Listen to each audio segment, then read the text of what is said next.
Hello, everyone. Welcome back to the Mike Method, the show where we dive into the habits, mindsets, and leadership moves that help high performers lead exceptional lives. My guest today is Chris Taylor, the CEO of Actionable. Chris is one of the most thoughtful people I know when it comes to adult learning and behavioral change. While the world is busy chasing AI hype, Chris has been quietly building one of the largest data sets on what actually helps people change and stay changed. In this episode, we get into why adding friction, not removing it, can increase learning impact, how simple nudges can double engagement, and why truly great leadership development doesn't start and end in the boardroom. It ripples through every part of your daily life. If you've ever wondered how to make leadership learning stick, how to measure ROI in a meaningful way, and whether streaks actually work, this conversation is going to hit home. Let's dive in. Hey, Chris, I really appreciate you making time to be on the podcast today. I've been looking forward to this, Mike. Thanks for having me. So everyone's talking about AI right now.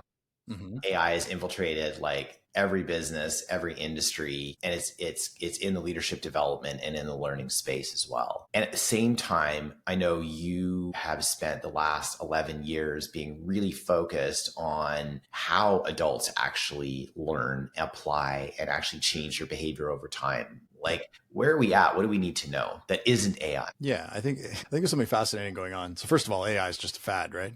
No, I'm just kidding. I read this recently, but I'll park that for a second. This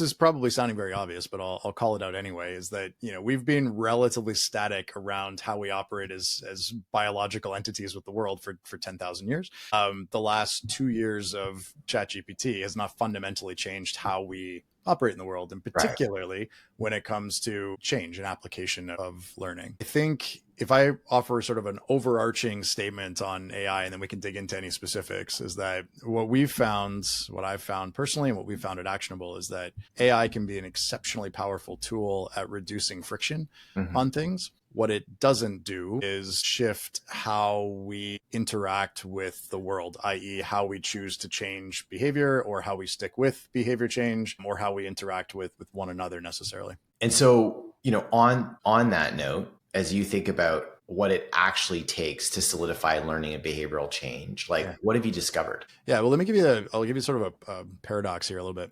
So part of what Actionable does is to help learners take that inspiration that they feel in the room and translate it into a daily practice, ideally daily, and then stick with that. So, at the core, it's got a nudge technology that says, hey, Mike, you said you wanted to work on this. How's it going? About 5 years ago, maybe 6, before all of the AI hype, we built, it wasn't AI, but it was machine learning layer around when to send those nudges, when to send those prompts to Mike, based on Mike and based on all of the data that we had.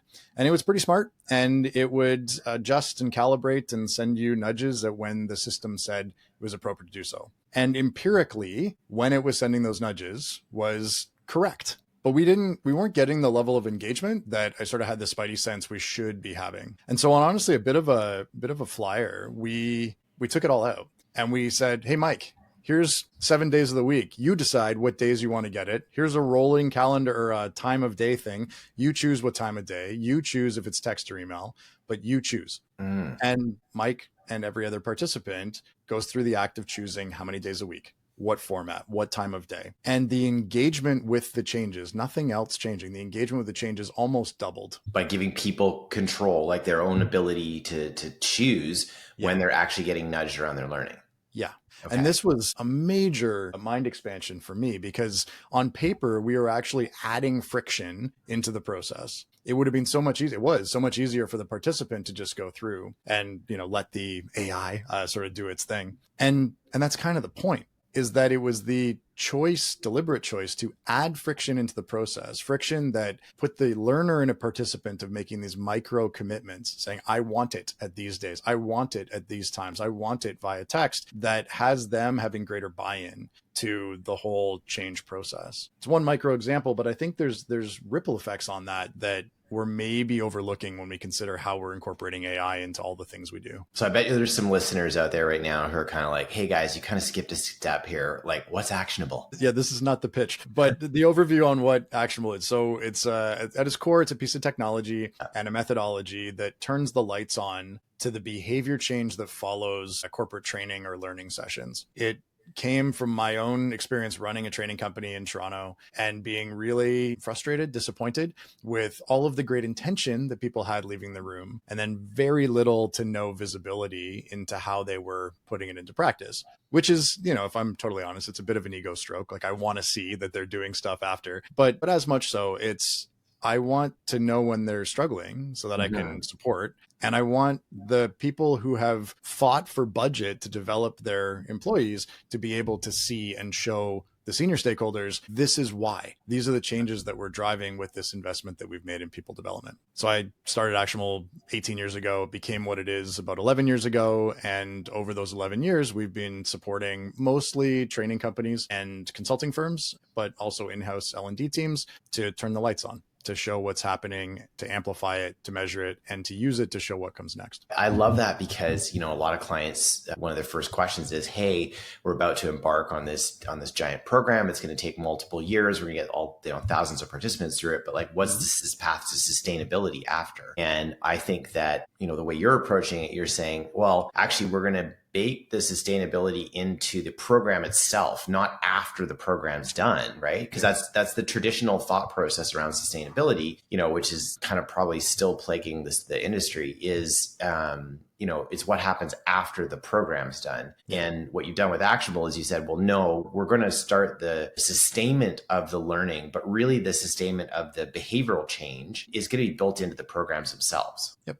Yeah, it's exactly it. I mean, not everyone agrees with this, and it's not always the case, but in my opinion, the vast majority of the time when we're investing, keyword being investing in people development, there should be a business case for that investment. Yeah. And in order to realize that business case, we need to be able to measure something.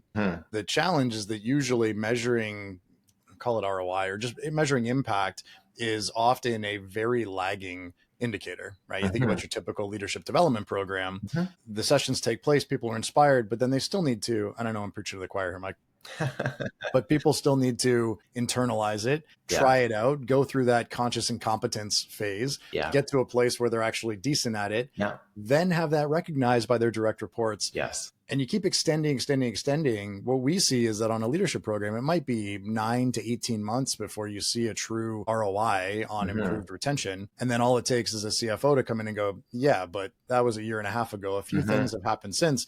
How do we know that that program even played a role, let alone was the primary driver, right? So that's what we've set out, and I think largely accomplished, is a way to take the black hole that exists between session and KPIs and say, here's what's happening. There's a correlation here that we can connect across. Well, what I love about that, it reminds me when I think about the MBA programs, right? Like particularly executive MBA programs. People are like, oh, I'm in this 2-year program and, I've completed the program, but I don't have my MBA yet. And I'm like, you mean you don't have the letters yet? Right. Yeah. Because you have an MBA. Like at some point along that path, like you pretty much had your MBA done. And you were like on an incline of having more and more knowledge around the topics that are in that program to when you finally get like, your certificate or your diploma at the end of that process. But the measurement is, do you have an MBA or not? Right. Right. Yeah. Whereas like all the way along, there's literally no credit for the learning you're doing in the program itself. And no one's really seeing any outcome of it other than you're in a program. And I think that aligns really well with what I hear you saying, which is like, hey, we could wait to the end of the program and then measure at the very end. Right. Or we could be looking at more than just the people's, expression or their self-assessment of how the session was, right? Yep. Or what they're doing, but actually track the things that they're doing, which are the meaningful behaviors that we need leaders to change. I think that's what I'm hearing you say. Yeah. Well, and I think, it fundamentally comes down to, why do we care enough to measure? Do we care enough to measure? And if we do, why? Right. Because, it's interesting, as you said, with the MBA piece, there's a bunch of people that are doing the MBA for the letters. It's the whole thing about pedigree. Right. And there's probably, I'm making this up, but there's probably a sadly smaller percentage that are actually in it to gain the skill set that comes with going through an MBA. Right? Yeah. There's an element of that for me with learning programs. It's yes, we want to improve KPIs, but is there a percentage of people that just want to be able to pat themselves on the back and say, look at the change we made? Yeah. Or is it actually around optimizing and or maximizing the impact of this program? Because if it's the latter, if the goal is to actually make this program as effective as possible, one of the core reasons for measuring early is you're creating faster feedback loops so that you can take what's learned in the first month and actually adjust a little bit month 2, month 3, month 6, so that you substantially increase the likelihood of achieving the outcomes that you want. A dad joke for you. I love dad jokes. Yeah. So this is my dad joke. So my dad joke is if you spend 2 years doing your MBA and you just pass, what do they give you? No, they give you an MBA. Fair. Yeah, it's good. Like there's no MBA, MBB, MBC, MBD. Right. Yeah. And so I think, if we're measuring things from a learning perspective, similarly, we're like, did you do it or not? Yeah, you completed it. You just barely completed the learning. We have no concept of whether somebody is actually meaningfully applying it. Yeah. Did they get the concepts at a high level? Are they able to share the concepts with others? So I think from a learning perspective, that's what I hear you focused on. So share with me some of the other interesting things, because I know you just recently released a fascinating white paper about behavioral change, about engagement. Share with me some of the things you learned as you were putting together that white paper. Yeah, for sure. So we've reached a fortunate position where, to the best of my knowledge, we have one of the world's largest data sets around behavior change in a corporate learning environment. And so let me get to dig in. And some of the stuff I found fascinating, like one of the pieces I mentioned, the participants choosing what days of the week they get nudged by the platform. There's the option of Monday through Sunday on that list. And I think you'd be forgiven for thinking, well, yeah, but our people work Monday to Friday, so we do Monday to Friday. Participants that chose 6 or 7 nudges a week instead of even 5, let alone once a week, etc., had something, it was like a 60% bump in their outcome at the end impact of that work. And I thought this was fascinating for 2 reasons. What's that? That's huge. It's ridiculous, right? Like when you think it's just a little, like a couple more nudges or even one more nudge, right, is enough to drive that much of a shift in their behavior. Yeah. Well, and I think it speaks to something, because I got fascinated by that, because I think it speaks to a couple of things. And first of all, just for context, a far smaller percentage of people choose 6 or 7 days a week. Sure. But we still had, I don't know, it was like 4,000 or 5,000 people that were at that level. So it was enough that I feel like it's statistically significant at that sample size. Yeah. Well said. Yeah, but there's 2 things going on here for me. So one, the facilitator has clearly done a great job of helping the participants see the value in sticking with this commitment. But secondly, if I'm going to get nudges more days of the week that I'm working, then theoretically, or I would assume, that the commitment they're working on is something that transcends the work environment. Okay. And which you know what, I'll just share an anecdote about that. Like we've noticed people coming back to us and saying, hey, like, I came into this program because I wanted to be a better leader in the hopes of getting promoted or just showing up better for my team. But like, I'm a better human being, like improve my emotional intelligence, doing a better job at listening, being able to deal with conflict, being able to have difficult conversations. Like that's affected my partner or spouse, my kids, my family. Like I coach soccer for my kid, and that I've been able to become better at that as well. So I can see where someone might have a behavior that they're working on that would really transcend their, as you say, their working life. And so they'd want to get a ping on a Saturday or Sunday to remind them about the thing that they're working on. Yeah. Yeah, I mean, that was my take too, right? Is that it's helping participants make the connections of how this improves me, not just how this improves work me and therefore productivity, right? Yeah. And they go hand in hand. I think, which one's the sort of the symptom of the cause. Yeah. But that idea that this group has substantially higher behavior change, is it because they went 6 or 7 days a week, or is it because they chose a commitment that allowed them to go 6 or 7 days a week because it's more meaningful to them? Right. Yeah. We get into that, and at the end of the day, I'm going, it kind of doesn't matter to me. The point is it's still it's working. Like, yeah.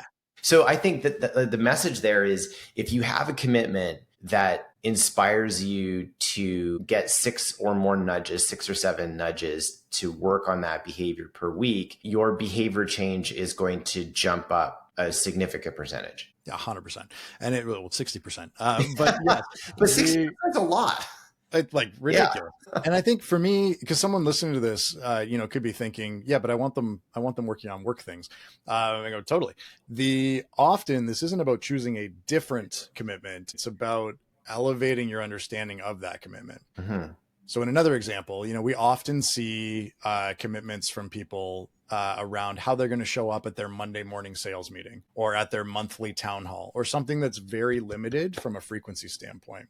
And we know, I mean, James Clear wrote a very popular book about this. Yeah, There's atomic a habits. consistency. Right, totally. There's a consistency, the streaks, the whole idea of daily practice that empirically data, it's very clear this moves the needle.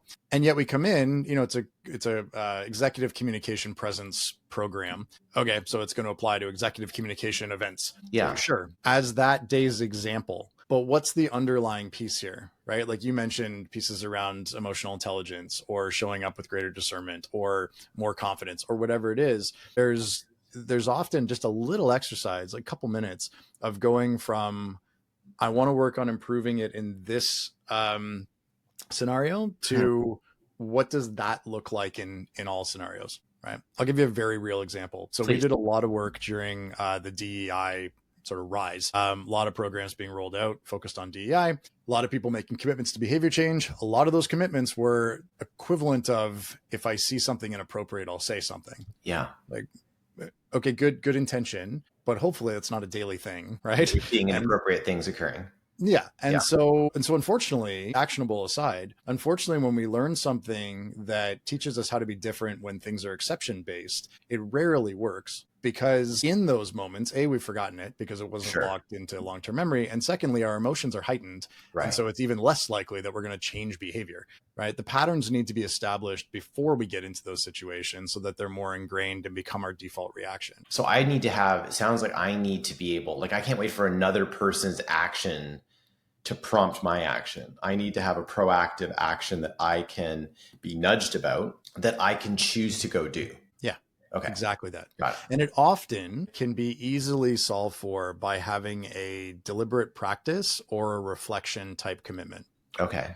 So what I mean by that is, if go back to the DEI example, you can go with either one. It could be, when I sit down at my desk in the morning, instead of immediately opening email, I will recenter around how I want to show up as an ally, whatever, right? Yeah. Like that sort of stance. And, or you can have at the end of the day, as I'm packing up my computer, instead of mentally transitioning to what I'm having for dinner, I will spend 3 minutes reviewing my meetings and identify moments of microaggression, something. Great.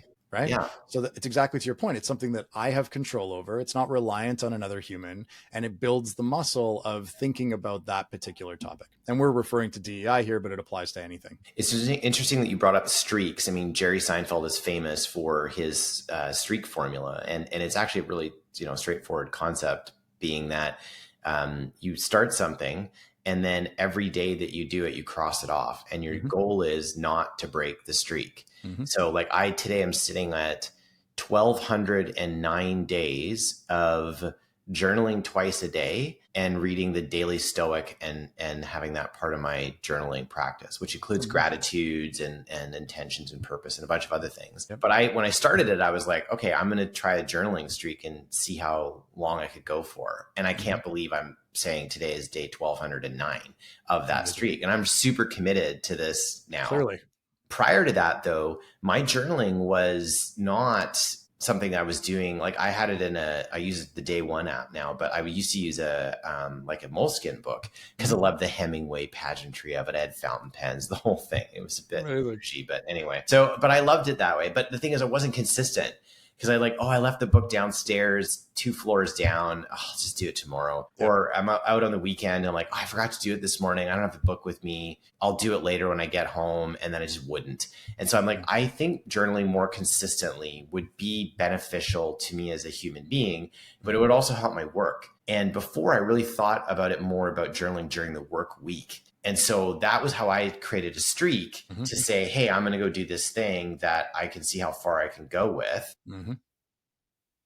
And, my other streak was, I'm going to try not eating. I'm going to be a pescatarian for 30 days. And then I forgot when I started, and now it's been 14 years. So I think, I love this that you bring up this concept of a streak, because I think people listening going, well, I don't want to be nudged by this work thing. It's like, it's not a work thing. It's not a work thing. It could be anything that you're setting a commitment to that is setting you up to be more successful in life, which will also impact how you show up as a leader. Yeah.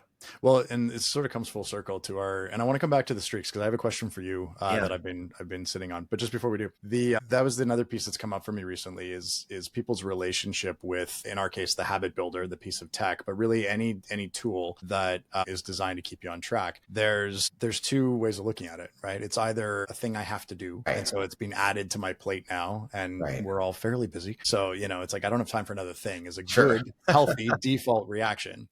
The other way of looking at it is if this is something that I want to do, this being the behavior change, then I should be seeking out tools and systems that make it easier for me to stick with it. Right. Just like you went from the moleskin to the day one. Yeah. It's a tool that makes it easier and more consistent for you to do that. Right. Journaling is not the task. The like using, day one is not the task. No. It's the vehicle that makes it easier for you to do the thing. And for some people, I think it sounds like semantics, but it comes all the way back to the participant in the room in a training session and asking the question, do you want to change? Sure. Because the answer could be no. Like a person could legitimately say like, no, I'm quite happy staying the same, even though that might be, a career limiting move for them potentially, right. If they aren't willing to have a growth mindset. So they might say, well, I'll nudge myself once a week, but that's their control. Like it's under their control to choose that, right? Yeah. Exactly that. Exactly that. I think it's fascinating because we every once in a while we get a client who's like, well, yeah, but what if nobody uses it? Mm-hmm. Like, well, that probably suggests that people don't want to apply what they learned. Right. And so why are we investing all the money and time then? Right. Or is this the right area? And it's literally, I think it's happened people, once. Right area, right topic, right time in the business, like all those things, right? Yeah. Could be a factor in the program not being successful. Yep. I want to come back to streaks for a sec because I'm curious what your thoughts are on this. I am very binary in this, right? I've done 75 hard 4 years in a row because it's the non-negotiable of it that makes it work for me. Yeah. Right. It's like there's no latitude. It's either did it or you didn't do it. Right. It's similar to your streak. Like you didn't do 1,200 and whatever it was, 1,209 days, except for 28 of them. Right. It's like you've been consistent. Right. So that's me. That's my wiring. My wife and others, I think about Brene Brown's idea of permission slips, right? And like giving yourself the out and having grace if you miss something. And I think there's something really interesting in here. I don't know if it's a personality thing or what it is, but that's two very polarizing, like very different trains of thought around how to stick with something. Yes. I don't know. What are your thoughts on this? Well, I think if you're wired for streaks, I'm not sure everybody's wired for streaks on things. I'm also not sure that it's like super healthy for certain activities because technically, let's talk about the gym, for instance, right? Like I do CrossFit 3 days a week. I ride Peloton. I do yoga, but I need rest days. And streaks would not and have not served me well. Where I'm like, I'm going to work out every day. Well, some days I really shouldn't work out, or I need to reframe what working out counts as, right? Like I could say taking my dog Zoe out for a walk for like half an hour. That counts as activity that day. Right. Would I qualify that brisk walk as exercise? Not in my world. And so that would break my streak. And I think when people are starting something, if somebody's like, I'm going to work out every day, I'm like, do you do that right now? Or have you like historically been able to accomplish that? No, like it's a tough goal to set up. And so what I would suggest is like pick 3 days a week and pick 3 times of day. Mm-hmm. So like, is it, if you do Monday, Wednesday, Friday, or Tuesday, Thursday, Saturday, and like what time of day would it be nearly impossible for anybody to wreck and mess with? Right. And I used to hate working out in the morning. Like I just was not a morning person. I was a night person. So I worked out either at noon or at 6 o'clock. But I found that like a dinner would show up or, a lunch would show up. Something would wreck with my schedule. Yeah. And it wasn't consistent. And then I thought, well, wait a second. If I work out in the morning before I start work, literally nobody can mess with that. Mm-hmm. So I just have to get up early. Mm-hmm. I think I gotta go to bed earlier. So I need to set a consistent bedtime. Mm-hmm. But if I do that, so I started doing this in 2010. So that's been like over 15 years I've been doing this now. If I do that, then I will make sure my workouts are consistent. At least CrossFit, I'll do 3 days a week for sure. Mm-hmm. And then there's the yoga, stretching, and the Peloton. All of that has to happen in the morning. Mm-hmm. I love working out in the afternoon and the evenings. I work out in the mornings. because I knew that I could accomplish that. So I think, and James Clear talks about habit stacking in Atomic Habits that you referenced, where it's like, well, I'm going to do these two things together because then, like, for instance, I'm going to go to the gym, but before I start working out, I'm going to journal. Or as soon as I finish working out, I'm going to quickly journal. That's a really good habit stacking option. But if you're working out 3 days a week, it's not if you wanted to journal 5 days a week, for instance, or whatever it is. But I would kind of look at it more like minimum effective dosage. Like, what's the minimum amount of this thing I could do in a week or month or whatever that would move the needle forward? And I would set up the goal around that. Yeah. Because otherwise, you're pretty much setting yourself up for failure. And for most people, if they miss, they're like, well, now this week's shot, because they miss one of their workouts. Like, we'll do it tomorrow. But it can psychologically be really tough for people if they're like so focused on doing something as a streak. So, streaks are great if you can do the minimum viable dosage in the time you have set aside to do it. That's my hot take on it. Yeah, no, I appreciate that. And that makes sense to me. And it's why I've wrecked my body the last 2 times I've done 75 hard is the repetitive stress injuries. I think there's something interesting in there for me, though, around what you're describing with walking Zoe. Like if the daily streak was not working out, but was movement or whatever, and you knew that 3 days a week that was CrossFit and 1 day a week it was a half-hour walk with the dog, then you could have a streak. So there's a little bit of reframing part in there, right? Potentially. Which I think is what like Apple is trying to do with its rings, right? Or Fitbit, or like I wear an Aura ring for recovery purposes, not for streak purposes. And whereas like a Fitbit or like Apple, or even not as much Garmin, but partly Garmin, their software is designed to get people motivated to, like, you stood a certain number of times, you are minutes per day, you did a certain amount of activity, and you walked a certain distance, you did so many steps, right? And so people are trying to close their rings, which I think is awesome, because it doesn't matter what activity you do, you can still accomplish the goal. Whereas if you're like, oh, I'm like with 75 hard, right? Like, you have to work out every day, you've got to read, I think it's 10 pages, you got to drink some huge amount of water, your diet's got to be really strict, and it's like it's every day for those 75 days, which means if you caught a cold, for instance, or got a flu during that time, or like, were a new parent and your kid was up or had a puppy or something, like that would throw off that, and you're like, no, I'm going to keep going because I'm doing 75 hard. It may not be a solid wellness thing for you to complete it, but you can only do the whole thing to say you've completed it. Like, you don't get like a gold star for doing 73 of the 75 hard, right? At least that's the way they've created the concept. Yeah, you get shamed, in your peer group. That's right.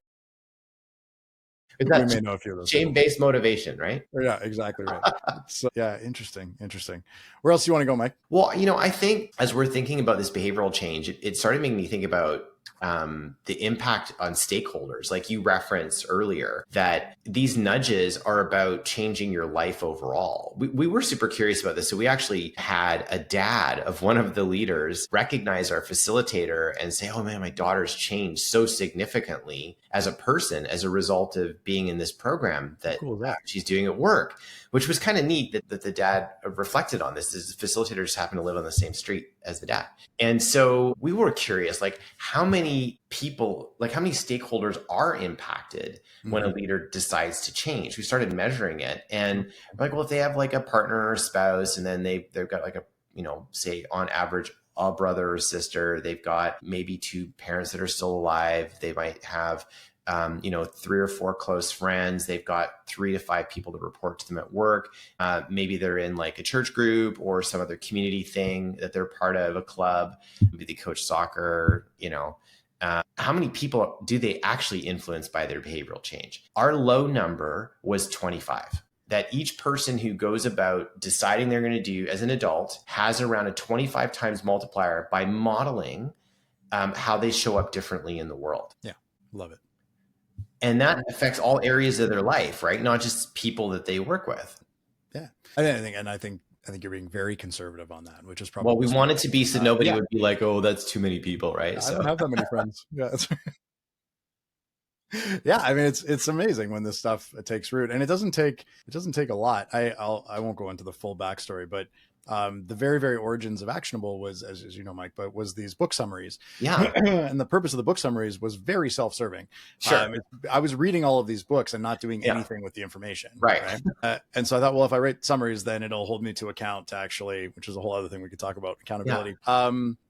But the theory behind it was that if I could make 52 very small behavior or attitudinal changes over the course of a year, one idea from one book each week, then I could effectively reinvent the way I showed up in the world, right? Like, Absolutely.